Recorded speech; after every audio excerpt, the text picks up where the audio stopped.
We are live from the finish line of the New York City Marathon. At the risk of sounding like a homer, it's the world's most iconic marathon run right here. The world's most elite runners are coming here. So are the everyday joggers to check this one off their bucket list. They'll be running through the hills of Central Park, through the potholes of Brooklyn, over the bridges that connect these boroughs over Manhattan. It is a grueling race, and it is the American women the world will be watching for potentially another big win.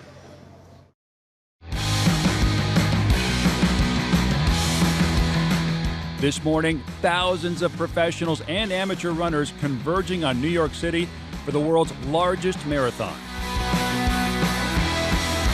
More than 50,000 runners will make their way through the 5 boroughs of New York City. Over 1 million cheering fans lining the 26.2-mile route. Volunteers passing out nearly 65,000 gallons of water, 40,000 power bars, and nearly 35,000 gallons of Gatorade.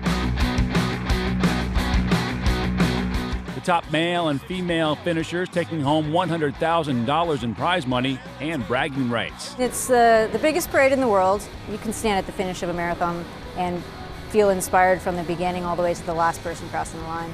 Hoping to keep her winning streak going is Des Linden. Des Linden wins in Boston. She won the 2018 Boston Marathon this April, becoming the first American woman to do so in 33 years. I would love to be on the podium. That's a sweet spot to be. What's the biggest challenge about the New York Marathon? Well, the bridges are tough, and you get into Central Park, and it's the toughest part of the race. It's where you're hurting the most, and then they throw in these really big hills. Are there places during a race, either here in New York or otherwise, where you just kind of take in the sights? Yeah, there's so much time out there. The bridges are all phenomenal. There's Queensboro Bridge where it's so quiet.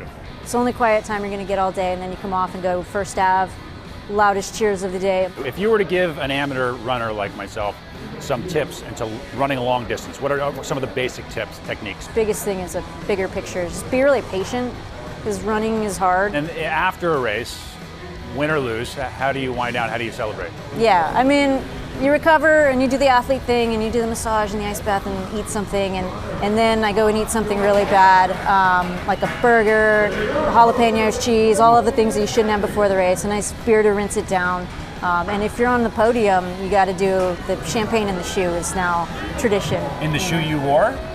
It depends on the race. New York, I don't know. I might go for a fresh one. So fresh shoe, Yeah. pour some champagne in there. Do the shoey. I like that. Well, when she drank the champagne in Boston, it certainly was cold. Temperatures were in the 40s. It was cold, wet, and windy, miserable stuff. Today's weather will be a lot better. Of course, she'll be going up against Shailene Flanagan, another American woman that won last year. The Kenyans are always tough as well, and you can watch all the action of the TCS New York City Marathon on ESPN2 beginning at 9 a.m. Eastern Time. And if you want to run a marathon yourself, there's a chance in no other place than Orlando, Florida. How about that? At Disney World. Check this out. It's an entire weekend in January. It's the Walt Disney World Marathon Weekend, January 9th through the 13th, where they hold a number of different races. The marathon, though, is the only race where the runners can run through all of the Walt Disney World's theme parks, or at least all 4 of them. So that is something to sign up for. Maybe as a group, guys, we can do that together. We'll train together, and then we'll go down to the home base in Orlando. And you know why I'm not going to do it? That's the only way I'm finishing 26 miles. Here's my the only way I excuse. can do it. You guys may. Your knees? Here's my excuse for not doing this with you, Rob, is because I know I'm going to win, and I don't want to drink champagne out of my shoe. There it is. He doesn't want the shoey. Yeah, You can drink it out of Rob's shoe. It's so hygienic. That's right. Well, hey there, GMA fans. Robin Roberts here. Thanks for checking out our YouTube channel. Lots of great stuff here. So go on, click the subscribe button right over here to get more of awesome videos and content from GMA every day, anytime. We thank you for watching, and we'll see you in the morning on GMA.